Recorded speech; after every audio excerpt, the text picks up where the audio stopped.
மயிலாடுதுறை மாவட்டம் தரங்கம்பாடி தாலுகா பொறையாறில் பிரசித்தி பெற்ற திருமுடி மகாசாஸ்தா ஸ்ரீ ஐயனார் திருக்கோவில் உள்ளது.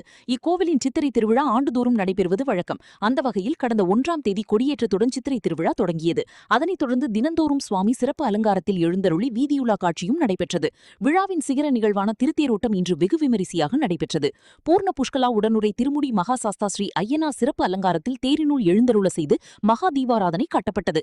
அதனைத் தொடர்ந்து இந்து சமய அறநிலையத்துறை அதிகாரிகள், ஊர் முக்கியஸ்தர்கள் மற்றும் பொதுமக்கள் ஏராளமானோர் கலந்து கொண்டு தீரினை வடம் பிடித்து இழுத்தனர். தீரானது முக்கிய வீதிகளின் வழியாக சென்று நிலையை அடைந்தது. இதில் திரளான பக்தர்கள் கலந்து கொண்டு சுவாமி தரிசனம் செய்து வழிபட்டனர்.